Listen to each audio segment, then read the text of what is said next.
What?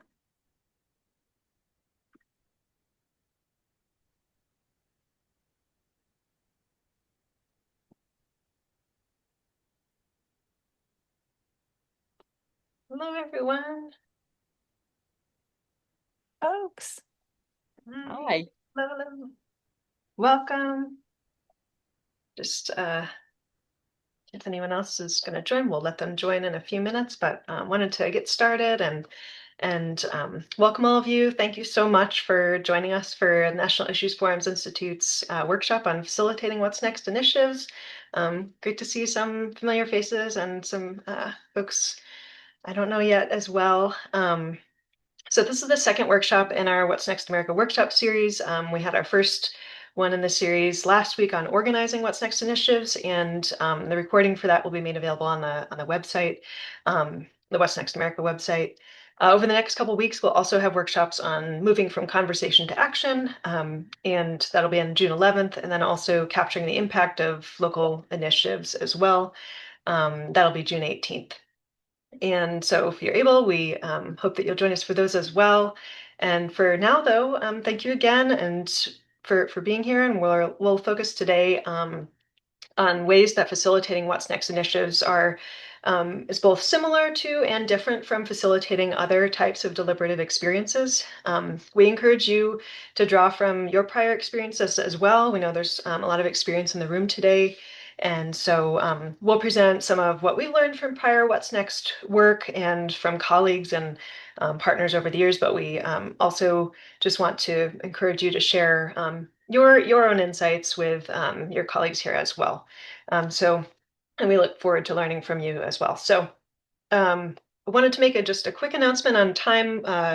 Not sure if it's clear or not that we're planning on the workshop for an hour and a half if we need it. So please feel welcome to stay for that. If you need to hop off, at the hour, of course, um, we totally understand. And also, we wanted to just mention, please feel free to ask us questions as we go through. This is a small enough group where we can probably, have it be more conversational and informal. So please just jump in as you'd like. If you're comfortable with your having your video on, we'd love to see your faces, but understand if that's not won't work for you today. Um, let's see. I think that's all that we wanted to do right then. Let me share my screen so we can see the slides here. Just a moment.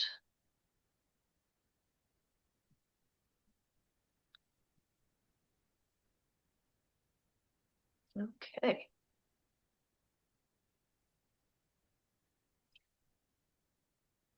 So we wanted to start with, after go through the agenda here, just start with some introductions. We will ask you all to come off mute if you're able and video if you can, and to share your name, where you're located. And also we have a couple introductory questions that we'll ask. So I'll just tell you those right now so that you can kind of think about what you might want to say. So we have two options of questions that we were thinking about that we'd like to hear from you. So one, what do you hope to learn from facilitating What's Next, or learn about facilitating What's Next initiatives? Or are there facilitation challenges that you've encountered that you sort of want to discuss today? So maybe one of those two things. They'll be up on the screen when we get there, but just to kind of start us thinking now. So we'll do introductions. We'll just provide a brief background on NIFI and deliberation and What's Next America for anyone who might not be as familiar, though I think most of you might be. And then we'll move on to actually sort of the bulk of the presentation today, the workshop, facilitation, sort of tips and tricks, managing challenges, and facilitating each phase of a What's Next discussion series as well. And then if we have time at the end, we have some scenarios that we like to do some kind of practice and like learning together as we go through. So we'll see how we go today. So this is the slide just with the introductory questions. So we'd like to ask you all to kind of go through and yeah, come off mute if you would, and share, thoughts on one of these questions or both if you feel so moved.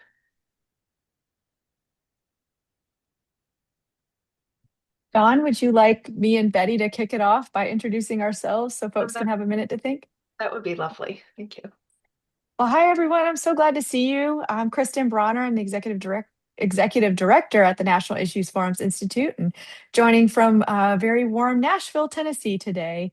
I'm really excited about this session because what the What's Next initiative is different from typical NIF discussion guides, but also has a lot of similarities, and that it's a more open-ended approach, but people are still framing issues and weighing choices and deliberating together. And so I think it's a challenge that I'm excited about or anticipating discussing with you all is the challenge of facilitating in a way that helps people talk better together, but also really make decisions and move to action. That talk to action piece.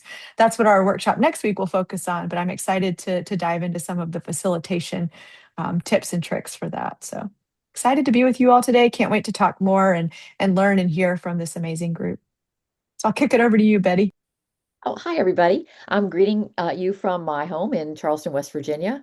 But I've gotten to know many of you from different work that we've done together across many years in different parts of the country. In West Virginia, my work has mainly been with the West Virginia Center for Civic Life, but nationally, it's been with the National Issues Forums Institute. And it's given an opportunity for us to learn so much from people around the country who are not only talking together, but trying to figure out ways to work together. And that's what we're going to focus today. Thank you. Uh, can I call on you, Amy? Sure. Hi, I'm Amy Bloom. I have a couple irons in the fire. I'm a retired school teacher. I'm a retired school administrator, and I am a research scholar with Wayne State University. I'm really interested in learning how to connect my existing work with NIFI in a more symbiotic way. We have some big projects. I just started a nonprofit out here too to do this work in communities because some of the grants they go to Wayne. You need a nonprofit to be a fiscal person in the community. So it's been interesting. But my work is centered around young people, focusing high school through college age, but maybe not in college. Wonderful. Thank you. Let's see. If anyone else wants to come off mute and go ahead, feel free. Otherwise, yeah, Helen. So I'm Helen Niesner, and I also wear several hats in my community and am always looking for ways to really bring people into conversation. First, just bringing them into the room and to be able to, yeah, then really talk critically about issues. And I especially like, yes, that idea of how do you then move that conversation to some action. So I've kind of recently found out about the National Institute Forum, and so kind of here to explore and see what you all have to offer. Thank you so much. Let's see. Kenny, would you like to go? Sure.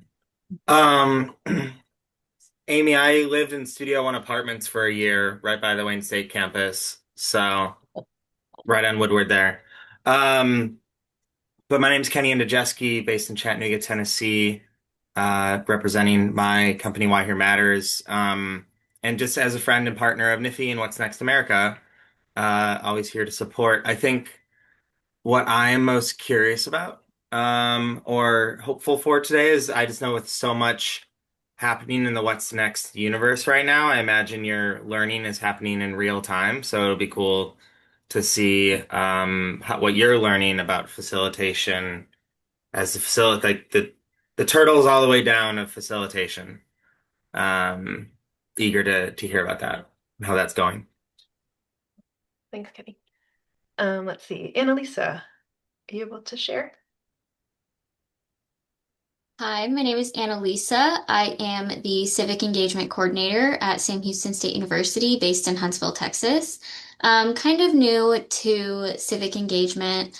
But I did participate in moderator training, facilitator training, and everything. And I just loved, I was an instructor, and so I loved hearing the students' ideas and getting students who might not have the same idea, actually come together and share their ideas and find that common ground of what our goal is.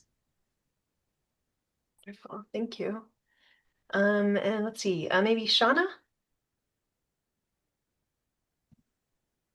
Shauna Riley, Northern Kentucky University. Outreach and engagement is our unit.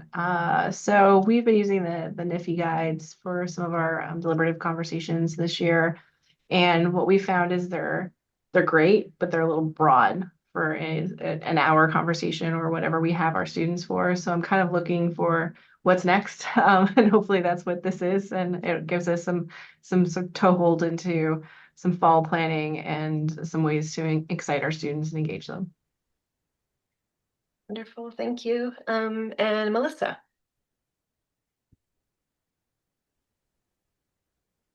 Hi, good afternoon. I hope everyone can hear me. I've been having some audio issues all day here. Melissa Sergi, I'm from SUNY Brockport in Western New York. I'm the coordinator for community service and civic engagement. I've been the coordinator for going on 2 years here. We have used National Issues Forum Institute for years and years, though. And we really appreciate your guides. So happy to be here today and learn more about what's next initiatives. I think it's really terrific that we're doing this as part of the 250th anniversary here. There are always facilitation challenges that I'd like to discuss for sure. Be it just getting students more chatty during the conversation. Sometimes, it is just kind of silent in the room. We'd love to hear about ways to engage students more. Yeah, that's probably my biggest challenge that I'd love to discuss. But thank you for having me today.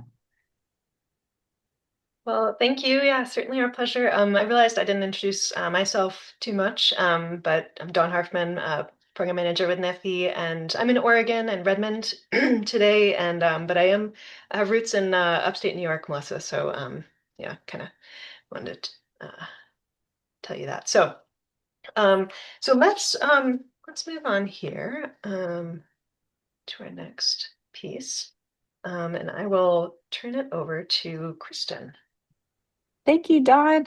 I love seeing the geographic breadth that's on the call today. And as Dawn mentioned, I really want to highlight again, please jump in the chat, be as active there as you want, raise hands throughout. We'll have some dedicated time for question and answer at the end, but we're happy to hear your questions and react to suggestions as well throughout. So please drop those in the chat.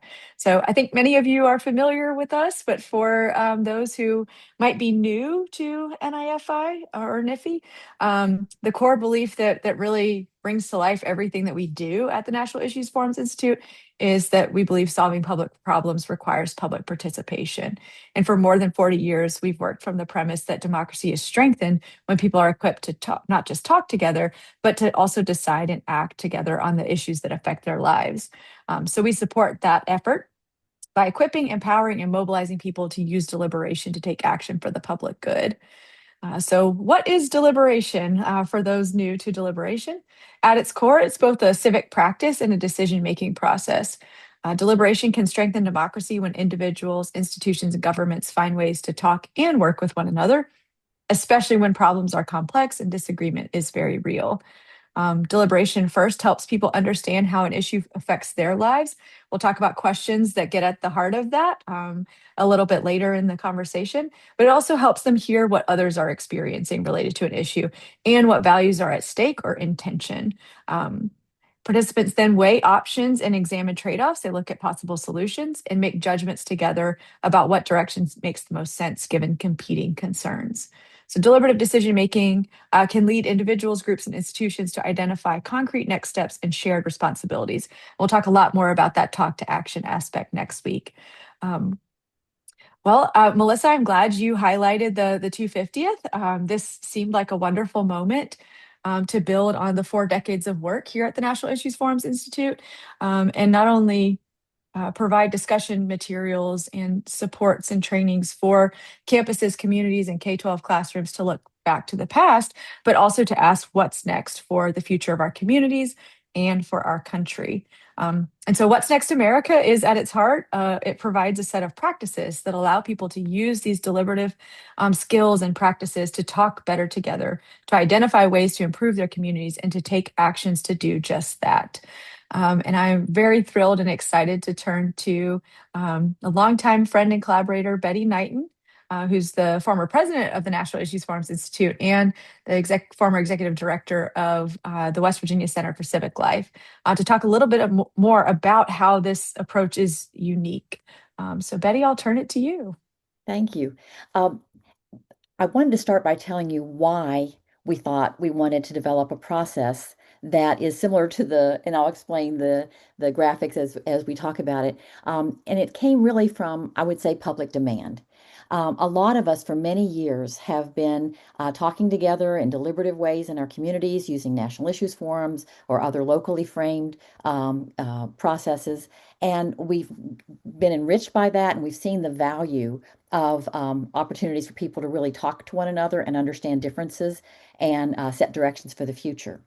But what we have been missing in the national scope is how people can take what they've learned, what they've discovered, and what directions they've set in their own communities to action and things that they could do together to improve the communities in the way that they set directions to do. Now, people have been doing that spontaneously and organically for quite a long time, but we thought that with this approach and this opportunity that we have with What's Next America, people would have more opportunities to set directions for their communities. And then if they choose, because it's all voluntary, if they choose to stay together in ways that allow them to improve their communities through actions. And so the first part of this, and we're calling it an initiative as opposed to a discussion or a forum, because those could be component parts of the initiative, but it's really meant to be something that you do over a period of time in order to make these practices more available to others and also to embed these practices in your community. And that takes some longitude as well as some individual experiences. So it begins with pulling together a diverse planning team, a team that's going to help organize and do outreach and think about the best ways that they can involve others in actually talking together about the future of their places. And outreach is a huge part of that. The workshop that Dawn mentioned that we had in last week really focused on that. We'll be repeating it in July, so if you missed that, you're welcome to come back at that time and talk about it, or just contact us directly if you need it before then. Then that moves into a series of discussions. And instead of talking one time, people would be talking, I would say, 3 or even more times if they choose to, because if you're really talking about what you're going to do to improve your community, it's very hard to sort through all the needs and the challenges and the opportunities that are available, where the resources are in one setting. And so what we're thinking about is a series of discussions that allow people to talk about 3 big questions. And I'll get into those in just a minute. And then also after that, then there goes into an action planning stage where people experience an opportunity to have what we call here in West Virginia, an action planning summit. You can call it whatever you want, but it's the idea where people have been in these discussions, come together, new people come into the mix, and they really prioritize what they want to do, set plans for doing it, and then get to work. So that's the general approach of the main parts of it. One of the things you'll see at the bottom of your screen is capturing impact. That's a part of this initiative all the way through. From the very beginning, you're always going to want to see, how did this affect people? What came of it? What worked in ways that we can capture for the future? What was challenging to people that we need to consider ways to improve in the future as well? So you're always trying to capture impact, not only for your own knowledge, but people in the community want to know, and others would learn from your work as well. So that's the general approach of What's Next America. On the next screen, you'll see that we have a lot of different resources to help you. You can scan the code if you'd like, or you can go directly to the What's Next website, which is where it's going to take you if you do that. But we have a lot of resources. There's a discussion guide. There are lots of materials for planning. There's a whole manual or guide for those who want to have some tips and strategies, things that we've learned in many cases from many of you about being able to plan these initiatives. All kinds of different toolkits. We're also going to have a lot of like live action kind of resources, which is that we'll have opportunities for people who want to collaborate together to be online together, and we can be a part of that. We're going to have sessions where you can just drop in and ask any questions or talk to us about whatever you're dealing with at the time. A whole range of things, and what I'm excited about particularly is this community of practice idea that we'll have opportunities online where those of you who are doing this kind of work can come together and develop kind of collegial relationships where you can learn from each other's work across the country. Okay. Okay. Now, the spaces and places for What's Next initiatives. Honestly, just about anywhere. You could do this in your community. You could do it in a particular neighborhood. You could do it in a particular region of your state. Here in West Virginia, we have two panhandles, and there were What's Next initiatives in the Eastern Panhandle and the Northern Panhandle because those are clusters of counties that typically work together. You could do it on college campuses. You could do a combination of campuses and communities in K-12 schools, museums, libraries, and so forth. So it's really very, very adaptable and flexible. And our real desire is that you use this in the way that it benefits you and the others in your community that are interested in this work. Okay, back to Kristen. Thank you so much. So for those of you who are very familiar with NIF guides, this will seem familiar to you. So what are elements of a What's Next deliberative discussion? Well, just like a typical NIF forum, you're examining different approaches for moving forward on an issue and working through tensions among the ways to address the issue, considering trade-offs and reflecting together on what's been said, capturing commonalities and differences, and identifying common ground for decision-making and action. But in a way where folks are involved in really what we call the naming and the framing of the issues and challenges and opportunities for the community. This will look a little different for each community. We're providing guideposts and assistance and help, and we'll talk through how people are facilitating each of the different series of deliberative questions. But folks will be making this their own. In fact, we got an article today about a community in Alabama that's adapting What's Next America for What's Next Montevallo, a small rural town just south of Birmingham, Alabama. So I dropped a link in the chat. So these are the elements of What's Next deliberative discussions that will look very similar in each community and on each campus that adapts it. There will also be unique elements. Next slide, please. So we're going to talk a lot about facilitation in this workshop and highlight the important role that a facilitator plays throughout a What's Next initiative.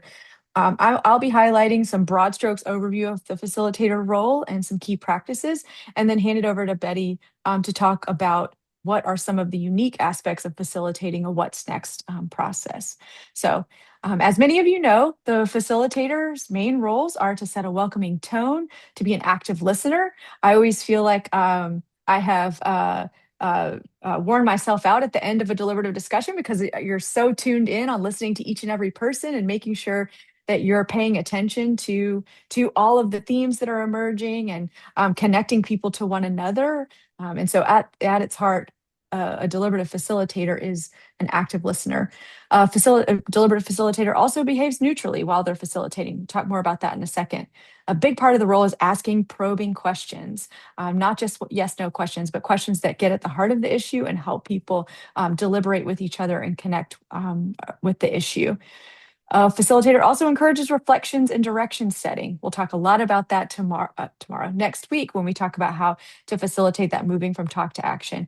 And a facilitator manages time because we know when folks get to talking about an issue that they care about, in order to ensure all voices are heard and that you examine fairly and fully multiple aspects of the issue, it's important for the facilitator to manage that time.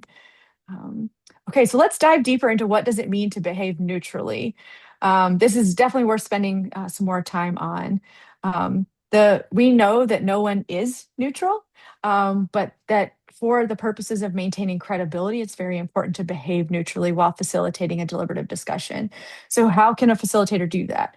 By avoiding agreeing or disagreeing with participants, avoid using your own personal experiences to support a particular perspective or to turn the conversation in a different direction. Encourage discussion of differing points of view and ask for viewpoints held by others outside the group. I think it's also important to pay attention to what's going on internally, knowing your own body language and how you respond when people say things. And so for me, I tend to be kind of a nodder. So I make sure that I nod throughout and I don't stop nodding when somebody says something that I might personally disagree with. And so just being aware of our own body language and how we're receiving the information as well. A facilitator is helped out by some guidelines that to help keep the discussion and the deliberation on track. So these are some sample guidelines for what's next discussions. I'd encourage you, if you've found some that are really helpful for your work, please drop them in the chat. We'd love to hear what other sample guidelines folks have found useful in campus settings and community settings. So we'd love to hear some of the guidelines that are useful for you. I find this really helpful to have these stated clearly at the beginning and to leave them posted in the room, whether they're projected on a screen or written out on a piece of flip chart, so that you can refer back to them if participants maybe begin not abiding by some of the guidelines. It can be a really helpful tool for keeping the group on track.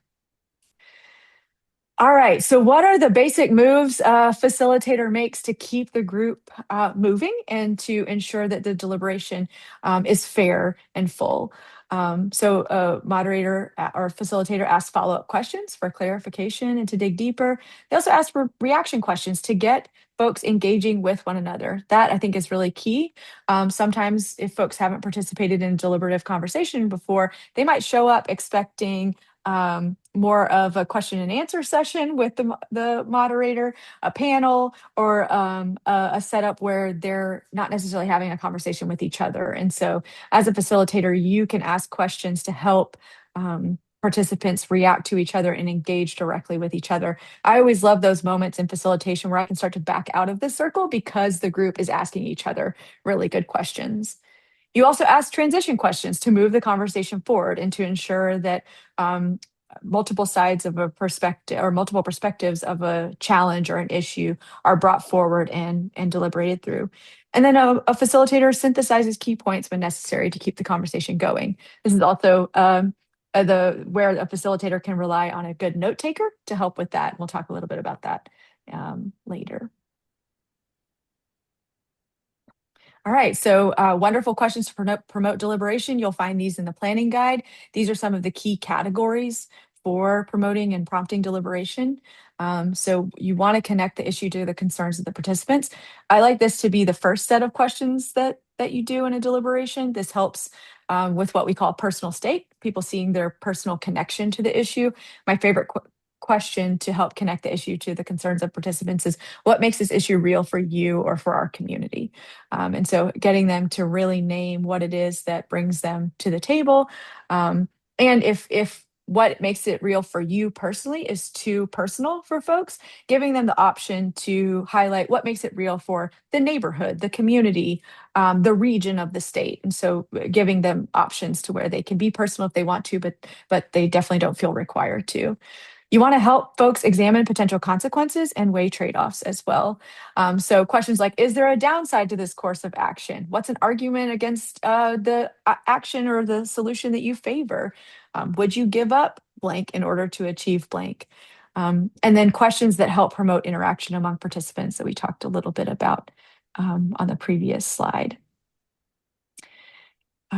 You also want to ask questions to help folks go deeper. That's one of the things that I love most about deliberation is that really helps participants dive deep with an issue. So you want to ask about strengths.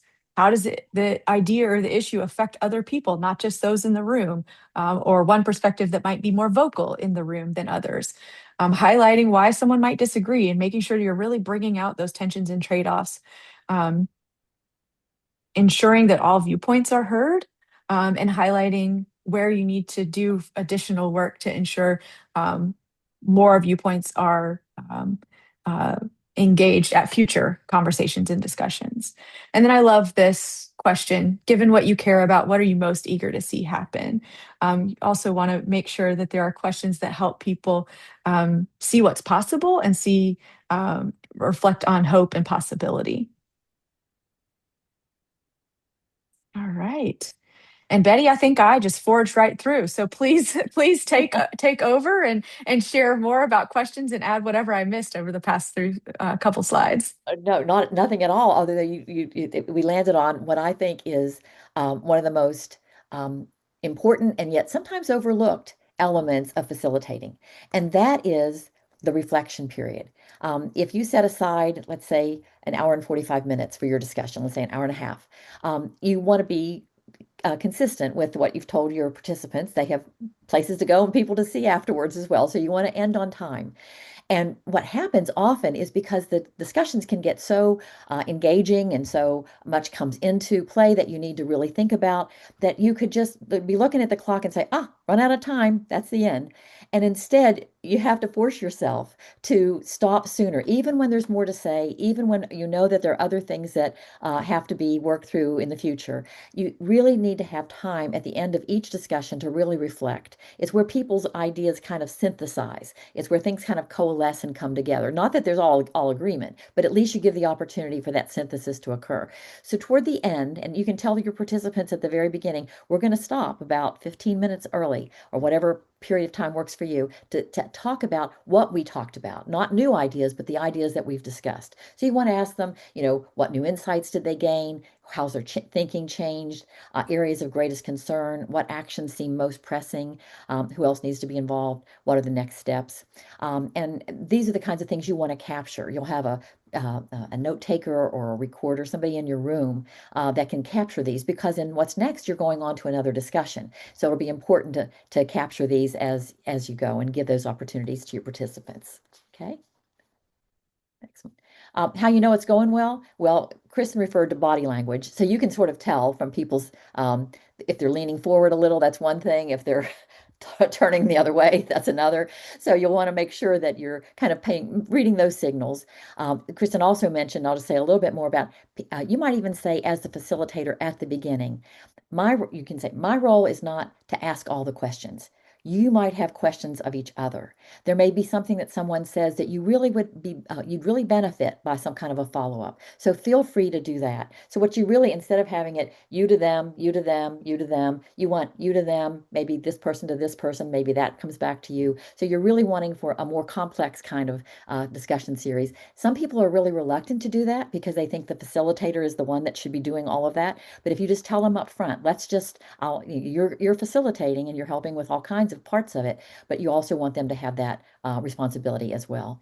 You don't want any one person to dominate. We'll talk about some scenarios with that a little later. You want to make sure alternate viewpoints are heard, trade-offs are explored.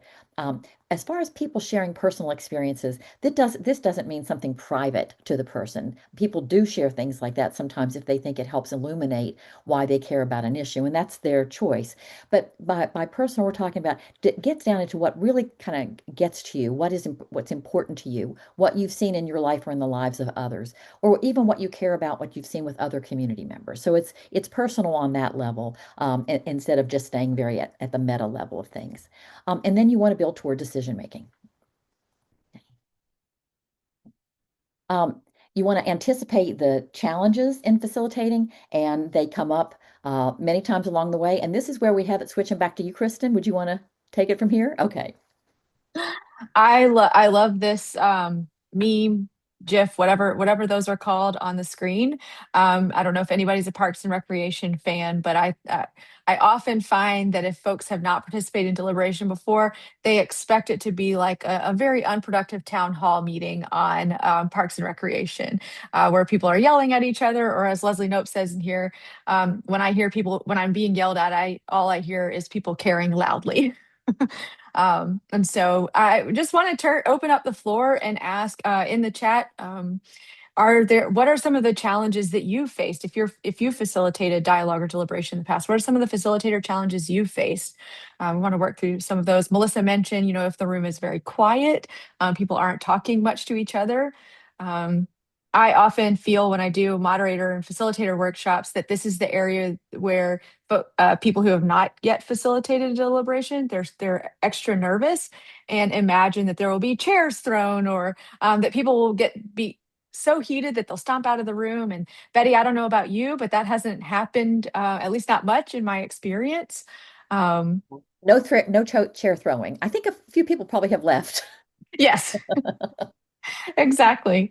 And so some of the challenges you can see on the screen that most facilitators face are effectively soliciting participation from all, making sure no one in the room is left out, that everyone feels that they have the space and the time and the freedom to share, dealing with misinformation, addressing extra talkative participants.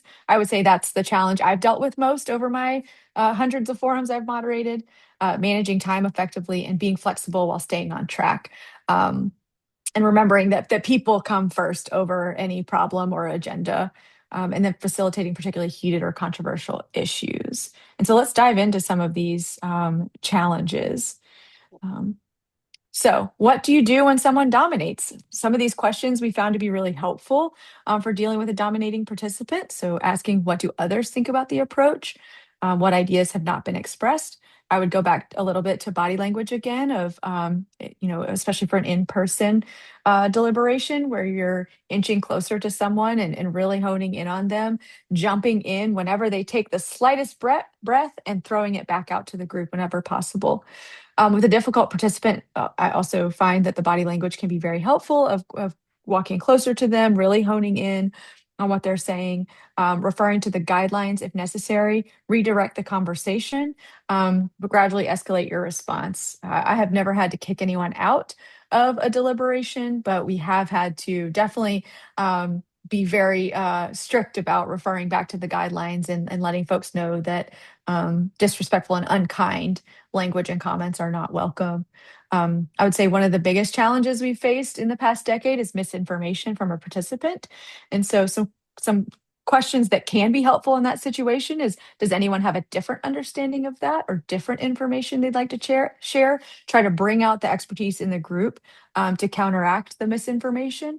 I've seen that happen with local education related data where folks who had one understanding of data released by the school board and others who had a different understanding, and the room was able to correct the misinformation together. And so that's best case scenario, that you have an opportunity for that correction within the room. And then if it's one of those unsolvable uh, moments where you can't in the moment verify which way or another, asking how can we learn more about that and setting a next step for answering the question that's posed around that. And then also if something's a blatant misinformation, I like to ask the question, why is that information important from your perspective? Or what would you give us an example of what that looks like or how that affects our ability to make a decision around the issue? Betty, what did I miss related to those challenges? I think that was extremely comprehensive. I hope people will, when we get to we have time at the end for questions, please be thinking about challenges that you've faced. And because these are the overarching things that I think that we've gathered through the years and experienced ourselves. But you may have something more on the unusual side that we could address a little bit later. Absolutely. All right. Next slide, please. Can I ask you guys a question? Yeah, please go ahead. Or just kind of chime in there. I always find that like spending a little time on the norms ahead of time does wonders. And when you skip that, you end up with mud on your face. And one of the things that I have done, because I do this with young people, is I always just take a little bit of time to say, which norm do you think is going to be the most difficult for us to follow? Because otherwise they're just reading it, they're not really taking it in. And you're asking them to make some evaluation right there. And then what could we do when that happens? And when I've done that and they talk about what it is, like interrupting each other, what could we do? They all start doing it. They've made a decision already in going over the norms. And so just getting them to internalize it a little more. It does take another 10, 15 minutes, but it maybe 10.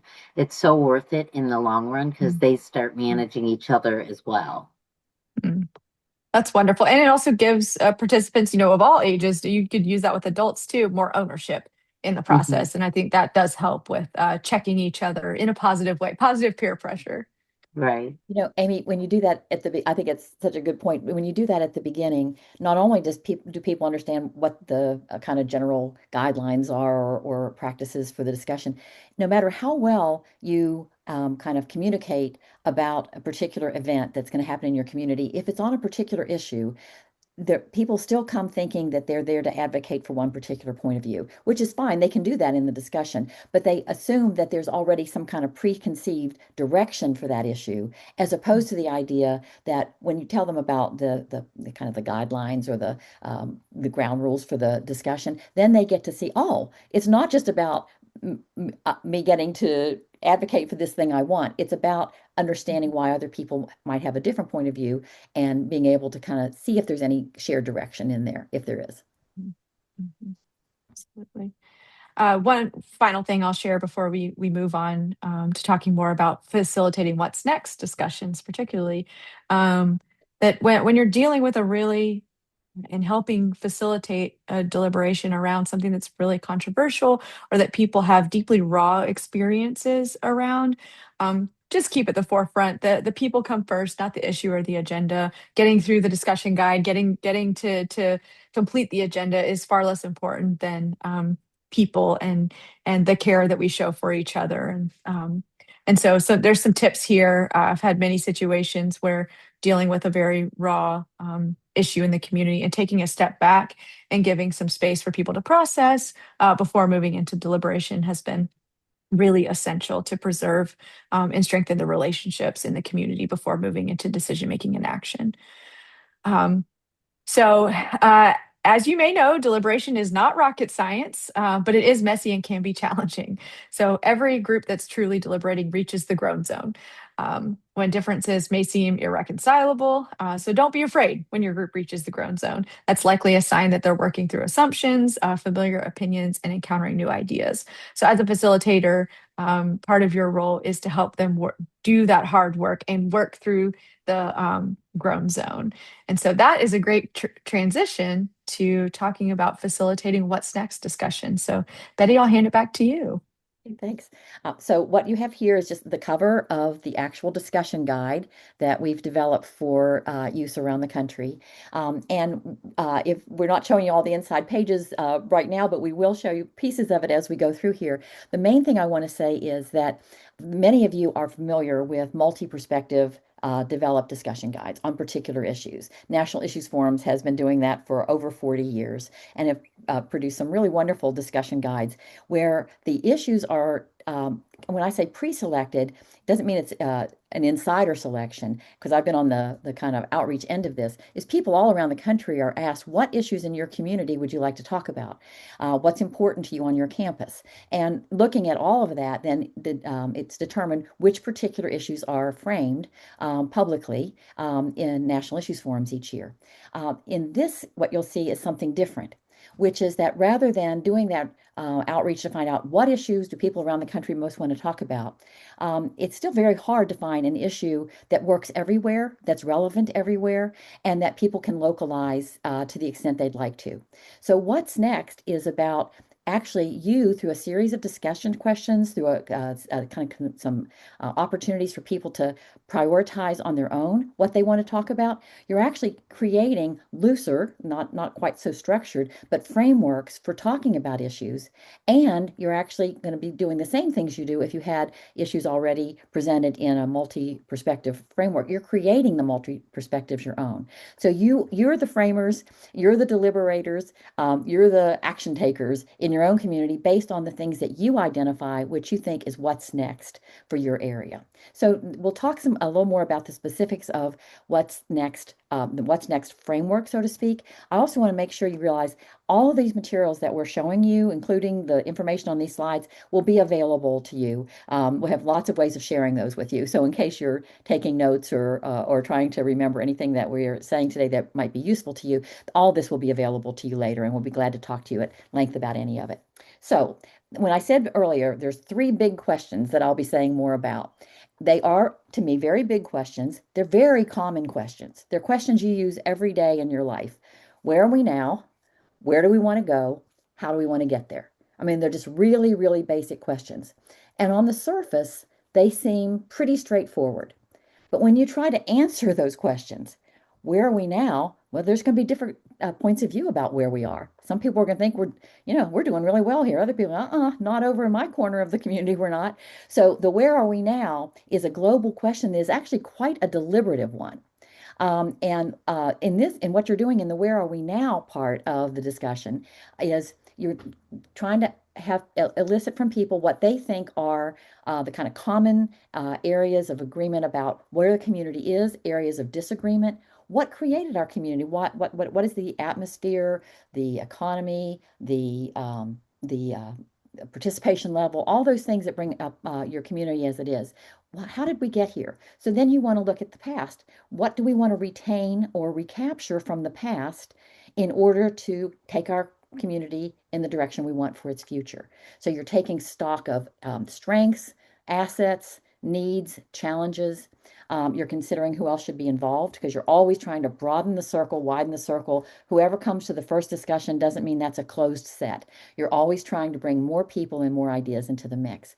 So that's the basic goals of the first part of the What's Next discussion series. So here are some of the questions that we're suggesting for facilitators. And you can come up with your own questions, and there are lots of sub-questions that could go with this. First of all, you would ask, how will we describe the community today? Now, people are going to have different ideas about how they describe it.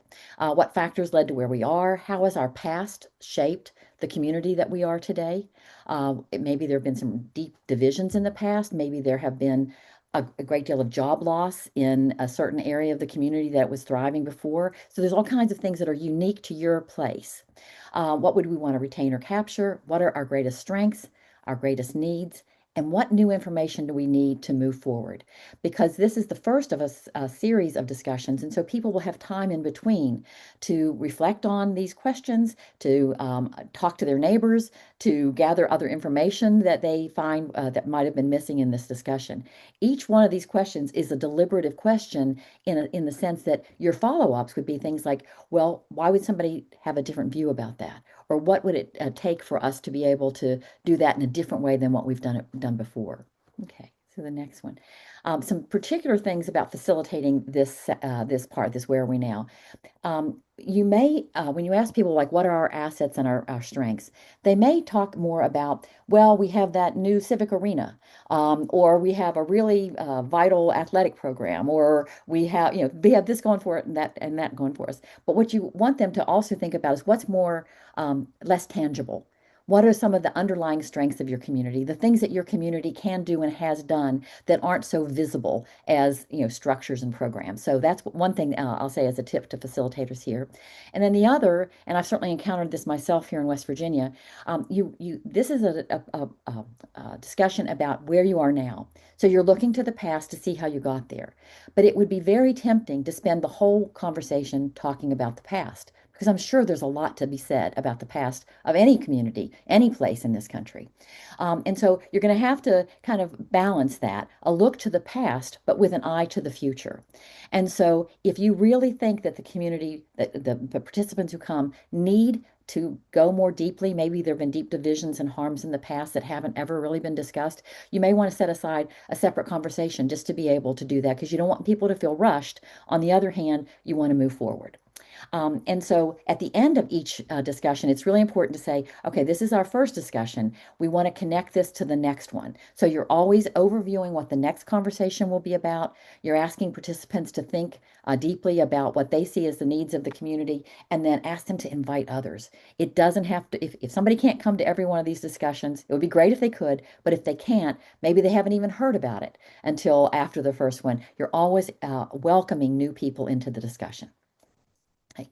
So then from where do we are now, you want to, okay, we have a sense of where we are now. Not necessarily everybody agrees on the same thing, but we have a general sense of what people think. Where do we want to go? This is really the heart of what's next America, where we want to go. And so here you're like encouraging a wide range of ideas. You're asking people to consider different points of view about where we want to go. Can't imagine there's a community anywhere in America that everybody agrees what the direction should be for the next steps for that community. So you're really having to talk through that. You're looking at opportunities, you're looking at potential obstacles, and again, with a set of questions that you'll see on the next slide. So these are the kinds of questions that you ask when you're trying to get people to think about where you want to go. So the next slide. And again, you'll think of some of your own, and there'll be subsets to these. But of the challenge and opportunities we have identified, which one should we prioritize working on first? That's really quite a deliberative question because it's not just like eeny, meeny, miny, mo, let's pick one. It's like you're asking people to think about what is valuable to them, what's doable, what the costs and consequences would be of going in a different direction. So when you're asking people to prioritize, you're really asking people to be deliberative. You're going to talk about addressing the challenge, what opportunities we have there, the obstacles. You go more deeply into that. You brought it up in the first discussion, but this is more like where the rubber meets the road. What existing strengths can we build on? And you're always wanting people to identify particular issues, and then within those issues, how they would prioritize the importance of them. I think that note at the bottom will be helpful to you. Your group can work through these questions for each challenge or opportunity you want to focus on. So it would be hard to do that if you're talking about 4 different kinds of issues at once. You need to work through these questions for each thing that surfaces. And again, you might need some extra time to do that. Okay. Some challenges and some tips for facilitators here. You're going to get a lot of ideas surfacing about where the community needs to go. You're going to ask the participants to see, do they see some common connections between them? Is there a way that you can kind of cluster some of these ideas or actions? Because eventually there'll be teams that kind of look at this and decide which ones to prioritize for their own action groups. We'll get to that in a little later. You want to identify broad categories, and you also want to allow time for a deeper dive on the things that are most prevalent. So if you can see that most people are thinking this is a real important need and we really need to address this first, then obviously you'll spend more time on that. Again, as in the last time, you're going to connect this to the next discussion as well. Always ask them to think about priorities. It's amazing how much your mind not necessarily changes, but your perspective kind of broadens in the day or two after a discussion. While it's happening, you're in the midst of it, you're taking it all in, but as you're driving home or when you're doing something in, the next day or two, things are coalescing in your mind. So really encourage them to kind of think about this in between and then bring any new insights they have back to the next discussion. And then this one is super fun, I think. How will we get there? You may have agreed on certain things that are important in your community, but this is a time for people to bring together any new insights that they've had. If they've really been thinking about this, hopefully they've talked to other people as well. In this one, you also want to reflect on, well, what's already underway? Because probably any concern or any public issue that your group thinks is important to talk about, probably somebody in your community is already doing something about it. There are all kinds of coalitions and nonprofits and government agencies and advocacy groups that are working on all kinds of issues across the country. So you want to reflect on what's already underway. You're not starting from scratch on hardly any issue where you'd be starting from scratch. And then you also are asking people to assess what's the most pressing and the most doable. Sometimes there are some things that are a little less pressing but more doable, and some people would want to start there instead. So these are the kinds of questions that you would ask when you get to how will we get there on the next screen. You want to what actions will have the greatest impact? Again, people won't be of complete agreement there, but that's what the working through is and seeing if people can come to some common sense of what that would be. You want to ask about the trade-offs. You want to think about what actions require effort over a longer period of time. Some of the actions people come up with will be fairly short term, that would take a few months to accomplish, perhaps. Others, even less than a few months. Some of the things that happened here in West Virginia took place over a period of years because people identified the issues they wanted to work on, and then they got to work, and then it took a long time to bring some of the bigger ideas into fruition. And some of them dropped off the plate on the way too. And then you're looking at what challenges you anticipate. Some of the tips for people moderating this would be you're going to have probably far more needs than are able to address at once. So you have to always remind people that we have to find a place to start, not that everything we're talking about is on our plate all at once. You want to again talk more about the prioritizing and also a lot of time on reflection here, because the next step after this third discussion is moving into action planning, community-wide or campus-wide planning that allows people to bring even more people into the mix at that time. And so the transition after this discussion is from talking about what we think actions should be and prioritizing them to getting together and sorting out with the community which actions are the most doable and actually breaking into teams to decide how those things could happen. And we're going to have another session, as Dawn mentioned, next week on moving to action. But we have various tools that we can help with. I'm sure you'll have ideas that you can share with us to enrich all of this. But basically, you're looking back at your priorities and you're charting your path forward when you get into the action planning, which will have to be facilitated as well. Again, we'll cover that next week.